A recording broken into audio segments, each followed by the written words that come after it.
Alors, avant de parler de résultats, nous allons regarder d'abord ce qu'est un petit peu le market profile. Ce qu'il faut d'abord savoir, c'est que au niveau du trading, il y a eu très peu de révolutions. Pour moi, il y en a eu deux révolutions majeures. La première a été grâce à un journaliste japonais qui a sorti en 68 le système Ishimoku Kinkoyo, après 20 ans de recherche. Et la deuxième, pour moi, qui est vraiment très importante, est le market profile, qui a été mis au point par Peter Stadelmayer, donc la personne que l'on voit ici. Donc il a mis ça au point en 1984. Au niveau, lui, il était responsable du Chicago Board of Trade, donc quelqu'un de très important qui suivait donc les cours sur les indices, les matières premières, etc. Et il a voulu donc trouver un système qui puisse être beaucoup plus performant que le système de représentation graphique lié à des bougies. Parce que le problème des bougies, c'est qu'en fin de compte, ça ne veut pas dire grand-chose. Il peut y avoir en fait très peu d'échanges au cours d'une bougie, même si c'est une grande bougie. Alors qu'avec le système du market profile, eh bien, on va s'intéresser qu'au prix. C'est simplement le prix qui va nous intéresser. Je vais vous montrer tout de suite à quoi ressemble le market profile. Vous allez voir que ça peut être intéressant. Alors, avant de passer au market profile, je vais quand même vous montrer une de ces citations que je trouve vraiment pas mal et qui peut en faire réfléchir peut-être plus d'un. Il dit « Les bons traders ne s'excusent jamais ni se lamentent. Ils vivent volontiers avec les aléas de la vie et des marchés. » Donc, à méditer si jamais vous faites du trading. Alors voici maintenant à quoi ressemble le market profile. Ici, vous avez un market profile de la journée précédente, donc qui est terminé. Et là, un market profile qui est en cours. Alors tout d'abord, ce qu'il faut dire, c'est que le market profile se trade exclusivement en M30. Ça, c'est vraiment important de le signaler, parce que dans les autres time frames, ça ne fonctionnera pas très bien. Il y en a qui ont essayé, c'est pas vraiment ce qu'il y a de mieux. Alors, qu'est-ce que c'est en fait le market profile? C'est un ensemble de lettres. Les lettres, ce sont ce qu'on appelle des time price opportunités en anglais, c'est-à-dire des opportunités de prix liées au temps, puisque en fait le market profile est lié au temps et non à la durée. Hein, ici, si on comparait, disons, les heures qui sont affichées au niveau de la plateforme MT4 et le positionnement où se situent les lettres, eh bien ça ne correspond pas du tout. Hein, c'est un système qui est complètement à part, mais qui va vous donner pas mal d'informations. Alors, on va regarder d'abord un market profile qui est terminé. On voit que dans ce market profile, vous avez d'abord une ligne verticale bleue, ici. Ensuite, vous avez deux lignes rouges, comme ça, et une ligne bleue roi, donc horizontale, ici. Alors, on va commencer par la ligne verticale bleue, ici. C'est ce qu'on appelle la ligne qui correspond à l'initial balance. L'initial balance, ce sont en fait les deux premiers brackets de la journée, c'est-à-dire les deux premières lettres. La lettre A en majuscule, la lettre B en majuscule, donc 1 heure de trading du début de la journée. Et donc ça va permettre d'avoir une référence et on va toujours savoir où se situent les prix par rapport à cette référence-là. Ça, c'est vraiment important. Alors, normalement, on ne traite pas, justement, dans cette période des deux premiers brackets. On attend minimum qu'il y ait ces deux premiers brackets de sortie pour pouvoir essayer de voir dans quelle direction on va pouvoir trader. Moi, personnellement, je vais même attendre des moments, encore 1 heure supplémentaire minimum, pour pouvoir essayer de prendre des décisions, pour voir comment ça se passe. Donc, il y a des journées où il va y avoir des tendances tout de suite. Donc là, c'est intéressant. Alors, si on a une tendance en vente, tout de suite, il va y avoir des lettres qui vont s'afficher en dessous. Et à chaque fois qu'il y a un vide, une lettre va combler le vide. C'est pour ça que, par exemple, vous avez le H au niveau de la deuxième lettre ici, parce que, justement, il y avait un vide ici, donc assez affiché ici. Admettons que au niveau de la lettre H, les cours soient encore montés, eh bien, il sera affiché au niveau à côté de la lettre F ici. Et si ça avait encore monté, la lettre H serait positionnée sur la première ligne ici. Voilà un petit peu comment fonctionne le market profile. Alors maintenant, au niveau des autres lignes. La ligne bleue, c'est une ligne très importante. Ici, c'est ce qu'on appelle le point de contrôle, le point of control en anglais. C'est là où on a le plus d'échanges. Ce style d'information, on ne l'a en fait qu'avec le market profile. On sait que au niveau de prix, ici, donc si je regarde, je mets la souris sur la ligne bleue, je sais qu'à 32 247,8, c'est à ce niveau de prix qu'il y a eu le plus d'échanges hier sur cet indice, l'US 30. Ça, c'est vraiment très très important. C'est une référence qui me servira aussi pour les jours suivants. La ligne rouge, les deux lignes rouges vont déterminer une superficie, c'est ce qu'on appelle la value area, qu'on appelle ça la surface des valeurs, en fait, si on peut traduire en français. En fait, ça correspond à 70% des lettres vont se positionner entre les deux lignes rouges. Et ces deux lignes rouges, dans la journée, vont évoluer, donc au fur et à mesure de l'évolution des lettres. Plus les lettres montent ou descendent, donc l'indicateur, lui, va, comment s'appelle, toujours considérer 70% des lettres à l'intérieur des deux lignes rouges. Donc ça aussi, c'est très très important. Ce qui veut dire que quand vous êtes au-delà des lignes rouges, d'un côté ou de l'autre, vous êtes dans un système en excès. Et il y a de fortes chances qu'il y ait dans le temps donc un retracement dans l'autre sens. Vous voyez, ça vous donne quand même pas mal d'informations. Ça va également vous donner d'autres informations. Alors là, naturellement, ça demande des connaissances. Moi, j'ai créé une formation spécialement sur le Market Profile là-dessus parce que on peut dire beaucoup de choses sur Market Profile, mais je vais pas rentrer dans les détails dans cette vidéo. Ça serait beaucoup trop long. Mais si on regarde des Market Profile d'autres jours, là, c'est à peu près pareil. Là, vous voyez, c'est pas tout à fait pareil. Ça, c'est ce qu'on appelle une structure neutre. Pourquoi une structure neutre? Parce que vous avez en fait une forme comme ça en cloche, mais vous avez une single tail en haut, une single tail en bas. C'est-à-dire une single tail, ça veut dire qu'il n'y a qu'une seule lettre. Et ici et ici. Vous voyez là encore, vous avez une autre forme différente. Là, les cours ont démarré ici, ils sont descendus. Et après, ils sont revenus en finale par ici. Là, vous avez une structure en tendance très nette. Là, vous avez l'initial balance en fait qui était très très petite. Et également, la grandeur de l'initial balance va vous donner des informations aussi importantes. Alors là, on est dans une structure en double distribution. Puisqu'il y a d'abord eu une distribution à ce niveau-là, et ensuite il y a une chute des cours qui a donné une autre distribution. Et ici, vous voyez, il y a vraiment une très très grande chute des cours. Là, il y avait énormément d'argent à gagner dans une journée comme ça. Là encore une autre distribution. Vous voyez l'initial balance très petite ici, et puis après les cours donc il y a une distribution à ce niveau-là dans la journée, et puis d'un coup les cours ont explosé et sont partis en haut ici, et vraiment ça a complètement explosé, puisque en fin de compte, en fin de journée, les cours se sont retrouvés totalement en delà de la value area, donc vous voyez de la ligne rouge qui était ici, ça a explosé, ce qui explique que ça a ouvert la journée suivante ici, et après, hop, c'est redescendu à ce niveau-là.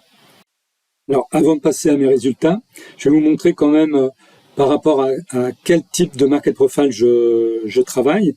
Alors moi, je ne travaille pas par rapport à un market profile unifié, market profile éclaté. C'est-à-dire qu'en fin de compte, le market profile va créer 3 sessions différentes au fur et à mesure, et suivant les horaires. Donc ça, c'est la première session, ça va être la deuxième session, il y aura encore une troisième session. Si on regarde par rapport à la journée d'hier, ici, vous aviez la première session, deuxième session, troisième session.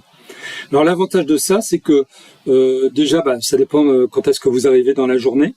Admettons que vous arriviez ici, vous voyez déjà ce qui s'est passé en début de journée avec déjà un positionnement d'un POC, donc d'un point de contrôle ici, une value area qui est définie ici, et vous, quand vous arrivez ici, vous voyez que, par exemple, les cours passent ici, ils passent au-dessus de la value area, et bien là vous pouvez partir d'un coup en achat.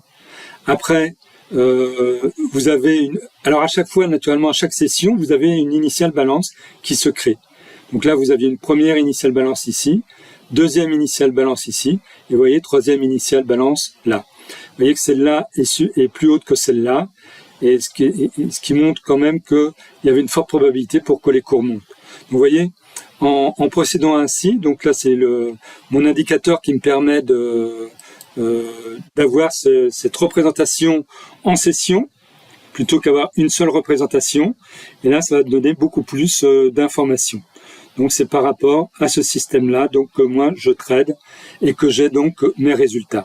Ça c'est cet indicateur que je fournis avec ma formation Market Profile. Alors pour trader avec le Market Profile comme avec toutes les autres méthodes, moi j'utilise toujours le Basket Manager. Pourquoi? Parce que ça va me donner des statistiques et les statistiques sont très intéressantes toujours à regarder. Ça permet de savoir où on a des problèmes et si on peut corriger, ça permet donc de corriger beaucoup plus facilement. Donc dans ces 2 journées de trade, moi en fait j'ai fait 17 trades. Ce qu'il faut voir, c'est que faut regarder dans la colonne F.P, c'est Profit Factor. Quand vous avez max, ça veut dire que il n'y a pas eu du tout de perte, il y a eu un seul trade, pas de problème. À partir du moment où il y a un chiffre qui s'affiche, comme 1,74, 1,37, 1,39 et 2,06, c'est là on a eu 4 situations où j'ai dû reprendre d'autres trades pour faire une gestion financière de façon à ressortir positif malgré un premier trade qui était déjà négatif. Alors, ce qu'il faut regarder, c'est si je fais le total des drawdowns. Là, ici, vous avez minimum en pourcentage, vous avez les drawdowns. Donc, si je fais la moyenne des drawdowns par rapport au trade où il y a affiché max, c'est-à-dire il y a pas eu du tout de problème, ça veut dire que là, on a une moyenne de 1,7% de drawdown. Et si je fais la moyenne des drawdowns quand il y a eu donc ici des chiffres qui sont apparus, j'ai une moyenne de moins 11,8%. Le maximum il était ici à moins 20%. Ça c'est vraiment exceptionnel. Par contre, moins 10 et moins 15% peuvent arriver de temps en temps quand il y a des situations comme on a actuellement avec comme la guerre en Ukraine ou le Covid, etc. Donc l'indice US 30, lui, peut bouger assez fortement dans un sens ou dans l'autre. Et si vous placez un trade en achat et ça part en vente, là vous pouvez vous faire disons avoir un trade qui part vraiment négativement. Il va falloir donc reprendre des trades en achat pour pouvoir compenser les pertes que vous avez. Et ça, je vais l'expliquer en fait dans une vidéo que je fais spécialement pour ceux qui possèdent ma formation sur le Market Profile. Là, vous allez en fait avoir l'analyse de tous mes trades, un par un, et quand ça se passe mal, quelle est la gestion que j'ai employée, et vous allez voir, c'est tout le temps la même chose. Ça fonctionne très très bien. Ça vous permet d'être jamais perdant. Si jamais vous ne faites pas n'importe quoi, vous ne tradez pas en dehors de vos limites d'argent de votre compte. Il faut donc savoir être raisonnable. C'est pour ça que moi j'utilise le robot EATFL qui lui, je l'ai programmé pour qu'il puisse me effectuer des trades à un certain niveau de sécurité par rapport à mon compte. Par contre, comme je l'ai programmé, c'est une programmation qui est faite par rapport à 1000 d'unités de compte, ce qui fait que au fur et à mesure que les trades évoluent, donc j'ai des gains, eh bien je vais trader je vais commencer par exemple avec un lot, ensuite ça va être 1,01, ensuite ça va être 1,02, etc. Donc tout ça, ça va évoluer progressivement, ce qui va faire que en fin d'une journée, en fin de plusieurs jours, je vais avoir beaucoup plus de résultats que des traders qui ne savent pas employer de gestion financière. Alors voici donc le compte rendu de la MT4 sur les deux jours de trade avec ce Market Profile. Donc j'ai fait en fait 28 trades en totalité. Si je regarde le pourcentage de réussite des trades, je suis à 82% et quelques de réussite des trades. En termes de profit factor, je suis à 2,91. Je vous rappelle que le profit factor, c'est la somme des gains sur la somme des pertes. Donc total des gains, j'avais eu des gains pour 6867,19 et total des pertes pour 2362,49. Donc j'ai un rapport de 2,91 qui est excellent. J'espère que vous arrivez à la même chose, parce que c'est quand vous dépassez déjà 1,5, vous êtes bon. Et là, je suis pratiquement à 2 fois ça. Donc ça, c'est vraiment très bon. Là, vous pouvez regarder la courbe. La courbe est très bonne, malgré ici un trade qui a été perdant pas mal. Mais globalement, vous voyez, c'est toujours une courbe qui est longiligne, enfin qui va toujours dans le même sens. Et c'est toujours ça qui est rassurant.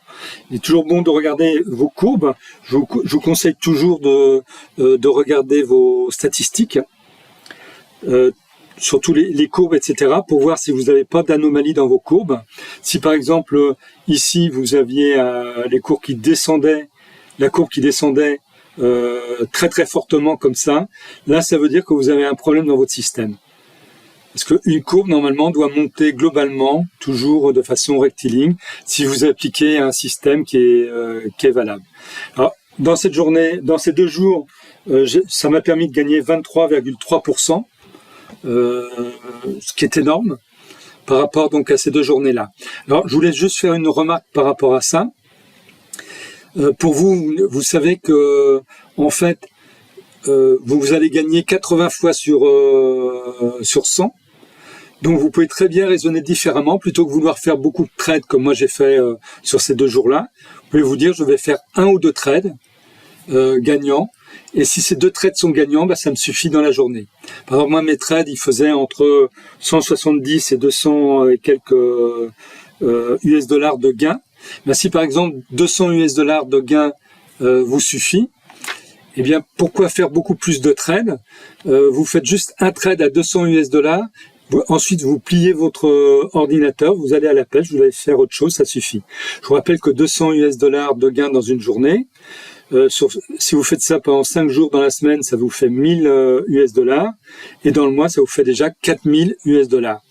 Si vous voulez plus, vous faites un petit peu plus. Admettons, vous faites par exemple 2 trades qui vous rapportent 200 US dollars. Pour ça, il vous faut en gros 20 000 US dollars. Donc si vous avez par exemple 10 000 US dollars, vous divisez par 2, vous avez 2 fois moins, etc. Mais ne faites pas obligatoirement beaucoup de trades pour gagner beaucoup d'argent. Faites un trade, le maximum de trades pour vous permettre de vous libérer le plus rapidement possible du trading et pouvoir vivre pleinement dans d'autres activités. Le trading, ce n'est absolument pas une activité finale, c'est juste un moyen pour gagner de l'argent, et ensuite il faut avoir des activités pour pouvoir le dépenser et faire des cadeaux à vos proches, etc. Partir en vacances, c'est comme ça qu'on vit bien et beaucoup plus longtemps.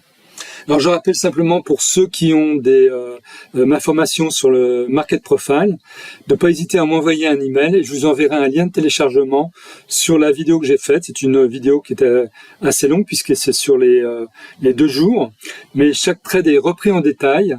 Et quand ça se passe mal, je vous explique tout, pourquoi j'ai repris les trades, à quel moment je les ai repris, et vous verrez, c'est toujours la même chose. Et copiez exactement ce que je fais, vous verrez, vous pourrez vraiment vivre du trading sans problème.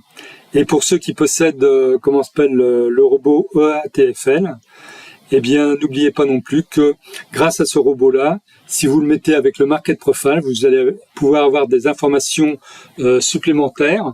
Donc, je vous en donne une particulière qui me sert énormément. C'est vous avez le signal 6. Le signal 6 qui est donné par le robot EATFL donne une tendance très forte en achat ou en vente. Donc, c'est une tendance qui est analysée en multi-time frame de M1 à H4. Et dans ces cas-là, quand elle sort et vous faites vous tradez le Market Profile, vous pouvez en général faire un super trade lié au Market Profile et lié donc à ce signal 6 du robot EATFL. Et naturellement, il y a d'autres signaux qui peuvent être aussi intéressants à coupler avec le Market Profile.